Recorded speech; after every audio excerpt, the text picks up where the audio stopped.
on the program, professor of the practice of public health. One worked on the late Senator Ted Kennedy's staff in the development of the ACA in the Senate. Now at the director of the Center for Executive and Continuing Professional Education at Harvard, John McDonough. Welcome to the program, John.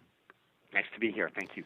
So I've got a bunch of different questions that I wanted to talk to you about. About a year or so ago in Washington at the Families USA Health Action Committee, maybe it was a couple of years, we had talked at some length about the attempt by Vermont to pass a single-payer healthcare insurance system. That was basically, they were looking for a waiver from the federal government. That was not going to be the problem.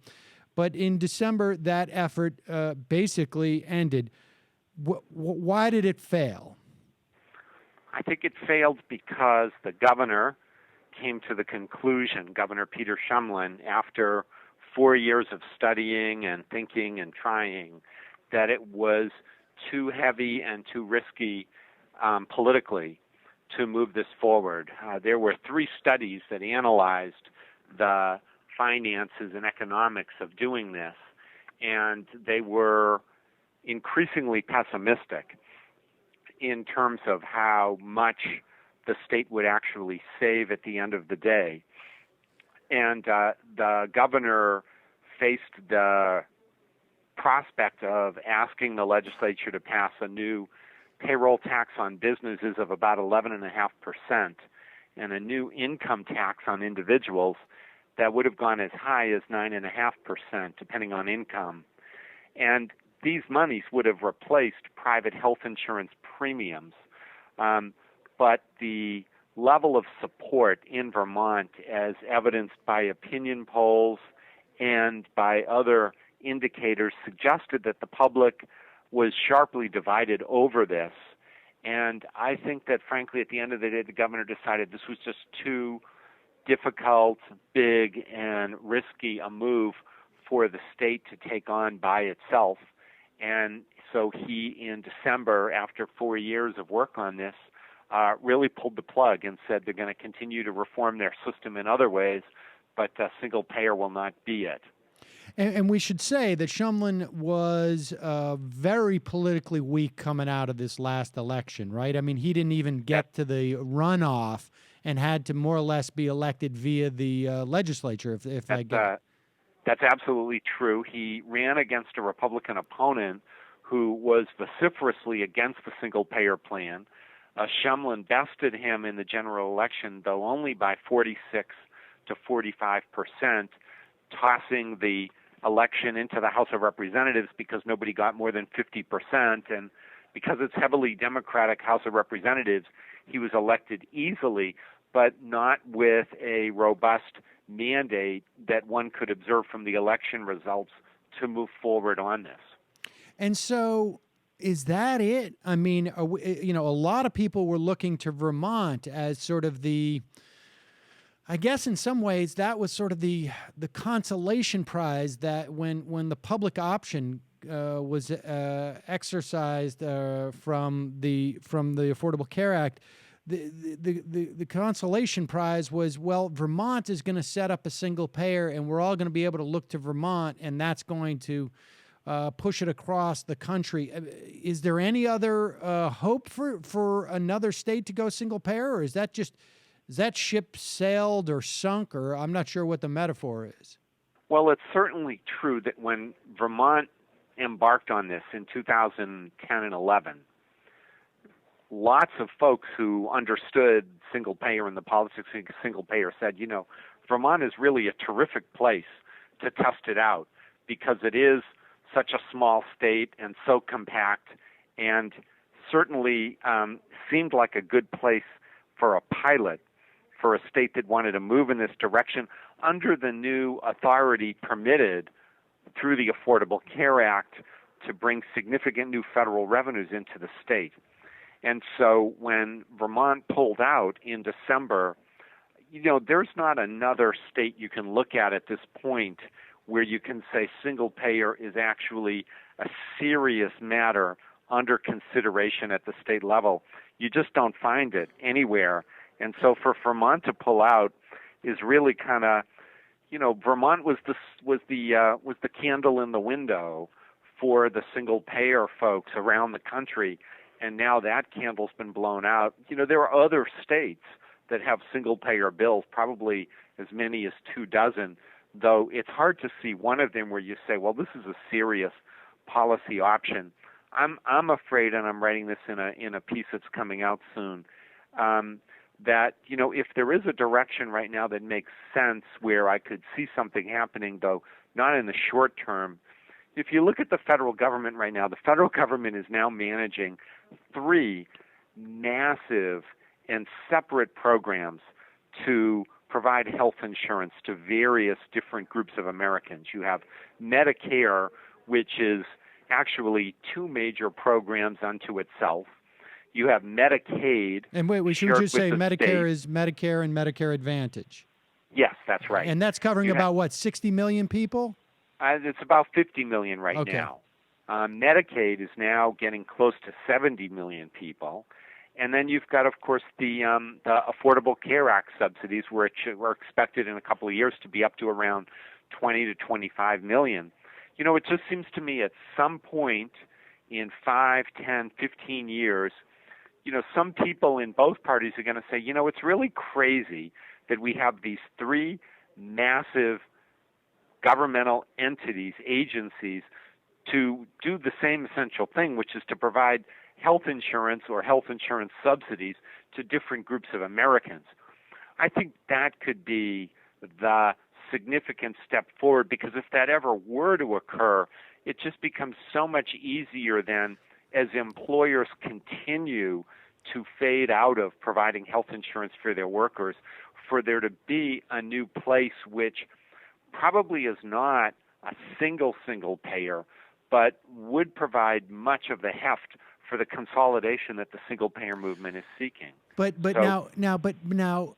that consolidation, it seems to me, could go in 2 different ways, right? I mean, you could say, okay, we've got 20 million, 25 million people in the exchanges at this point.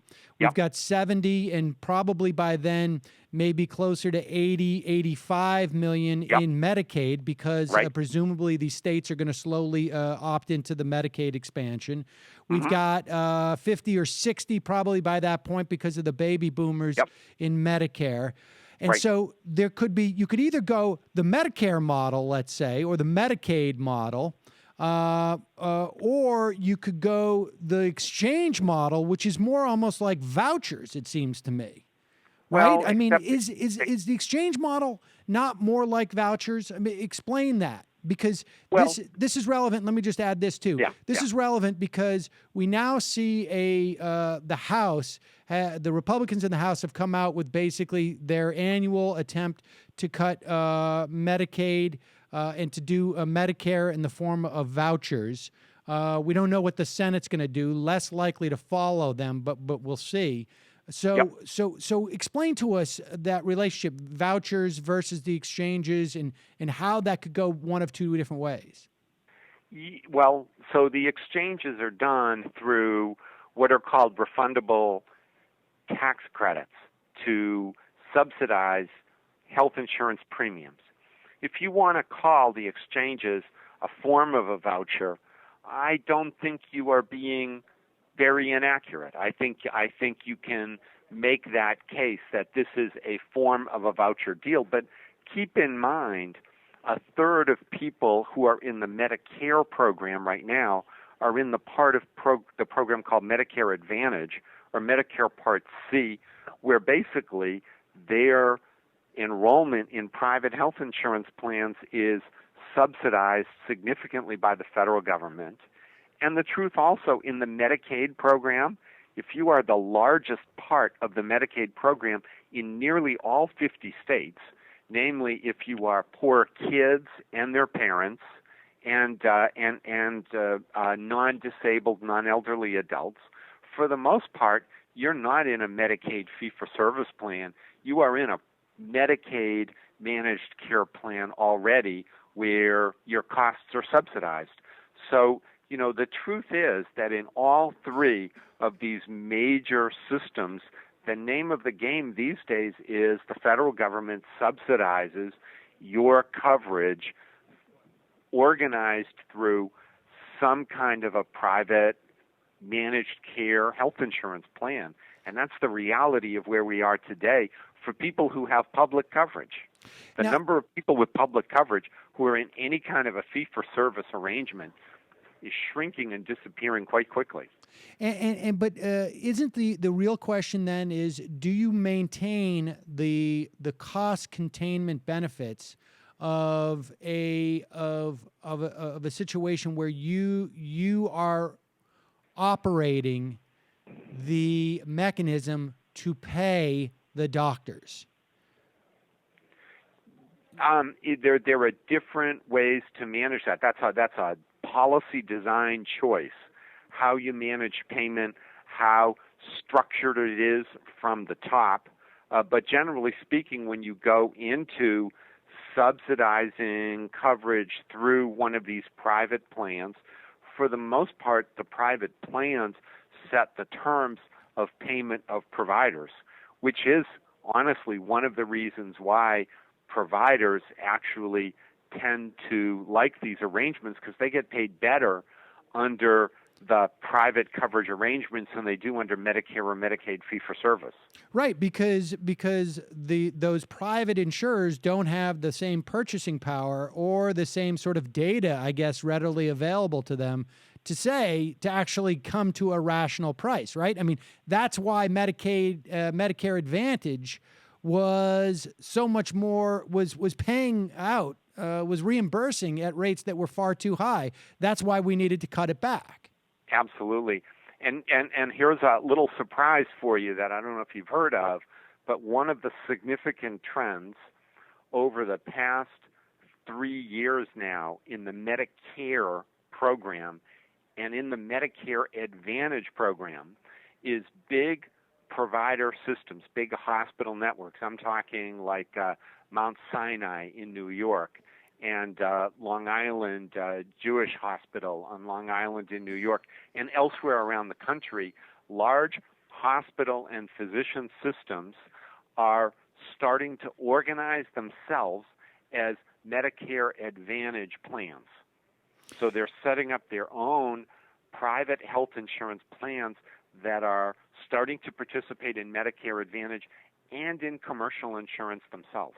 But as an advocate, speaking as an advocate of, or someone who desires to say single payer, because I think the major efficiency is going to be in the cost containment of medical services, because you have one insurer saying like, look, we know how much, we have the data to show that what kind of anesthesia, for instance, you should be getting with your colonoscopy.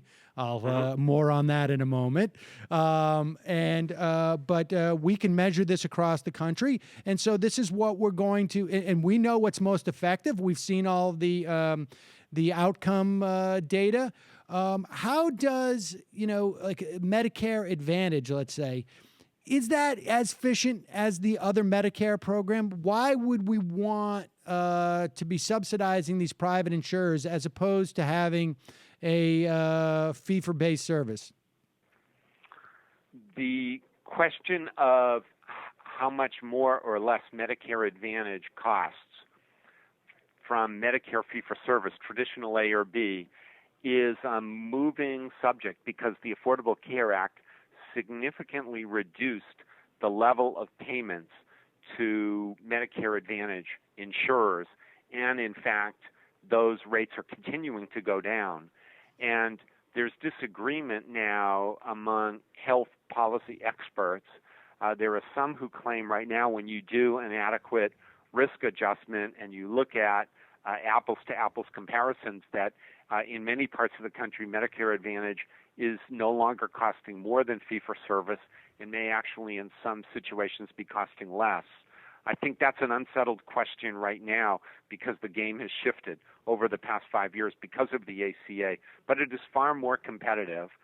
The reason why it continues and grows Number one is because it has very strong political support in Congress. Right. The way to understand Medicare that I teach my students is, the thing to understand is Medicare fee-for-service, Medicare A and B, the traditional part of Medicare.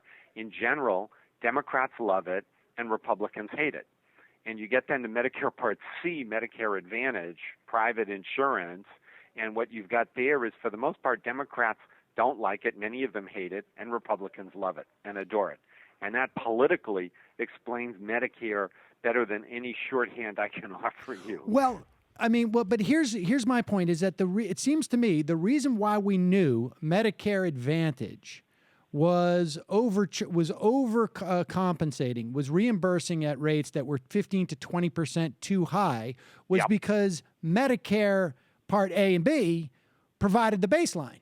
Yeah. So if it all goes to a Medicare Advantage model, let's say, as we move down the road and we have people in the exchanges, and the exchanges are sort of I think are arguably more Medicare Advantage than Medicare, then we lose that cost basis that we had from traditional Medicare, right? Or no?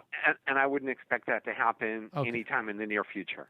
Well, I wouldn't expect us to abandon Medicare A and B, particularly because there are so many compelling innovations and experiments going on in it right now. I mean, if you are what's called an accountable care organization, a vertically integrated provider group authorized by the Affordable Care Act, you are participating in Medicare A and B. It's a fee-for-service phenomenon. And so I wouldn't expect to see, now I know Paul Ryan and the Republicans would love to get rid of A and B if they could. I no way expect that to happen. And you would have a revolt from seniors, because there are still 2/3 of seniors at least who are part of traditional Medicare, and they're not going to want to see it go away. All right. I mean, I guess, again, I want to just remind people that we're framing this conversation in what could happen down the road as we find ourselves with the government essentially involved in the health insurance of, close to maybe a little bit more than half the population of Americans. So you're not even including vets in that, actually. Yeah, absolutely. You're right. You're getting closer. And so at one point we're gonna sort of rationalize this system, and it's just the fight's going to end up being: do we go more towards a Medicare Advantage system, or do we go more towards a Medicare system, which is sort of Medicare, is either a single payer or a Medicare buy-in, which would be nice. Let's talk a little bit about what you see, what's happening this week. Let me just stop right there and just talk a little bit about healthcare containment, because over the past couple of weeks, really over the past couple of months, I've been trying to sort of schedule my own colonoscopy, and I finally got one. And I had one 5 or 6 years ago because I'm at a higher risk because of family reasons. And the one I had 5 or 6 years ago, health insurance seems to cover all of it. I used propanol. They put me out, and it was, I have to say, one of the most pleasant experiences of my life, the propanol. But this time around, the health insurance company said, we're not going to pay for the propanol. You need to get a different type of anesthesia. And are you familiar with like this sort of this scenario seems to me to be at the sort of the heart of what we have in terms of cost containment in this country, because ultimately I had, I guess, some type of Demerol drip that my doctor was able to perform, as opposed to the anesthesiologist who needed to do the propanol. At one point, I was going to be out of pocket $500 for this anesthesiologist, and I couldn't get a straight answer from the doctor or the insurance company, like, what do I need? So I don't know about your specific situation, so I can't really comment on that, although what we are seeing across the board are innumerable examples of these kinds of contested arrangements and different ways that providers are treating and dealing with patients coming through for services in terms of who you get access to and what drugs, and it is a moving target, and it is increasingly a mess. And it is something that really does need to be examined, fully understood, and Congress needs to step in to do a better job of protecting patients and protecting access to services. Unfortunately, they are still in a mode of simply trying to repeal the ACA as opposed Right. to trying to address the legitimate issues behind it. My hope is that when we get into 2017 and President Obama is gone, whether you like that or don't like that, that the political furor over Obamacare will begin to significantly abate, and Congress, I hope, will return to their responsibility of doing serious oversight and improvement of places that are in fact driving American consumers crazy, like your example. From your mouth to God's ears, John. I don't think so. I think they're just going to call it Hillary Care or whoever it is, and it's going to be that same problem.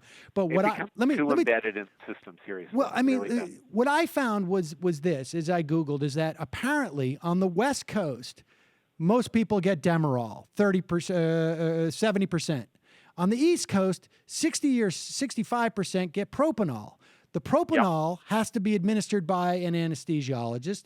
The Demerol, you only need your attending physician to do, who's doing the colonoscopy. The propanol is for doctors who want to do multiple colonoscopies or that many more colonoscopies in an hour because the person's laid out. They don't have to worry about providing the thing. The doctor is not going to be the one who's going to tell you this because they're going to say, like, well, I don't want to tell you that you're getting charged an extra $500 or I'm charging the insurance company an extra $500 so that I can maximize my profits. It's just unbelievable. And you know, I as a patient, I'm like, I don't feel the confidence to say I should get X or Y because I'm not a doctor. And it's unbelievable. I couldn't get the doctor to tell me, and basically I ended up just, it took literally a couple of months. And so, so let's move on from that just to a moment and talk about a deal that you have talked about, how the Affordable Care Act may be attacked this year, and it doesn't look like it's going to happen, what you had written about a couple of months ago, but this week, the so-called doc fix seems to be on the docket. Tell us what the doc fix is, and tell us about this deal. I don't know if you have seen the latest, but so tell us about it. So the doc issue, the doc fix, relates to a piece of Medicare law that was put in 1997 as part of the Balanced Budget Act. If any of your listeners remember that, when Bill Clinton was president, Trent Lott was majority leader in the Senate, and Newt Gingrich was Speaker of the House. And it was put in as a way to try to control the growth of physician payment in the Medicare program known as Part B, which is mostly physician payments. And it basically said if the overall cost of physician payments stayed below a particular target, then doctors would get a bonus. And if it went above that target, then doctors would get dinged and their reimbursement from the program would automatically go down. And for the first few years, doctors actually came in less than target and got these bonuses, so they were very happy with this. And beginning in 2002 and 2003, they started going in the other direction. And the first year in 2002, Congress let the penalties go into effect, and doctors were massively pissed off all over the country and just enraged at Congress. So every year since then, 2003 and beyond, when the costs go up above the target, Congress comes in at the last minute and does what's called a doc fix, where they prevent the cuts from going into effect. But the cost of these keeps going up year after year after year, and Congress has been unable to come up with a long-term solution, mostly because they can't figure out how to pay the big cost of doing it. And so Congress over the past year, Republicans and Democrats, have come together unbelievably and come up with what's a fairly smart reform package to replace SGR. What they have not been able to agree with is how to pay the roughly $150 to $170 billion cost over 10 years, because Democrats would pay for it one way, Republicans another. They can't agree, and then a stalemate happens, and they go back to another doc fix or another patch. So right now, heading to the next, what's called the SGR, the doc fix cliff, comes on March 31st, and it looks like the leaders in the House and the Senate, with the Democrats, are agreeable to doing a permanent SGR or doc fix and essentially not financing the 150 to 170 billion in cost, and instead adding it to the federal deficit. But the truth is that money would be spent anyway because Congress will never allow these payment cuts to go into effect. I think this is a smart thing to do. I think it's long overdue to get rid of this albatross, which, by the way, was the concoction, the creation of Bill Thomas, the Republican chairman of the House of Representatives in 1997 when they did this. Very complicated to most Americans. Most Americans just roll their eyes and can't understand what it's about. But it's a big issue, and it seems that Congress may finally be on the verge of fixing it and getting rid of this. Okay, I have two questions. One, by just outlaying the cash, do we lose any of the benefit of cost containment at all, or we just have basically given up that? Well, there's no way, only on paper, because the truth is there's no way that Congress is going to permit these kinds of cuts to actually go into effect. No, I understand that. Politically speaking, they can't withstand the power of a bunch of angry doctors. Yes, correct. But with that said, though, it was ostensibly set up to basically to control the growth of medical costs. Are we basically just saying that apparatus, we're going to scrap it? Well, we would scrap the SGR. We would scrap the flawed payment system, but put in its place a new set of measures and reform mechanisms that frankly hold greater promise of actually accomplishing something than the SGR was ever able to do. So if they can do it, I honestly believe this is a good deal for physicians. This is a good deal for the federal treasury long term, and it's a good deal for consumers and patients. Now, my understanding, one of the deals I've seen on the table is that perhaps they would basically change the mean testing formula for Medicare. They would charge higher premiums for higher income seniors, yes. Yeah, so that's part of the deal as well. Yes, that would be one of the ways that they finance just a small piece of this law. And this is seniors who are you make over $133K and $266,000 for a couple. You would be responsible for 65% of your costs as opposed to 50%. Right, and I'd rather not do that. However, it's a relatively small proportion of seniors who are actually making that amount of money, and so it seems to me like it's probably worth the trade-off. That's income, we should say. Yes. Okay. Correct. So it's not. Yeah. I mean, I guess at that, if you're making that at that point, I guess you're talking about basically 15% more responsibility for your co-payments. We should say that obviously Medicare is already means tested in that respect. Yes, it is. Most people don't understand that. You're absolutely right. All right. So one more thing I want to just touch on, too, because this is going to be in the news over the coming weeks. We don't know what the Senate Republicans are going to come out with, but we know what the House Republicans are going to come out with. They want to cut Medicare by voucherizing it, which we've already touched on to a certain extent. That's basically, it's not fee-based. It's basically you buy your private insurance and we give you a check to buy your private insurance. The concern there, of course, is that the cost of private insurance is going to go up at a rate faster than the size of your voucher subsidy. And you may be saving the U.S. government this money, but normal average Americans not making $133,000 a year over the age of 65, they're going to have to pay more and more for health insurance. That's the problem with vouchers.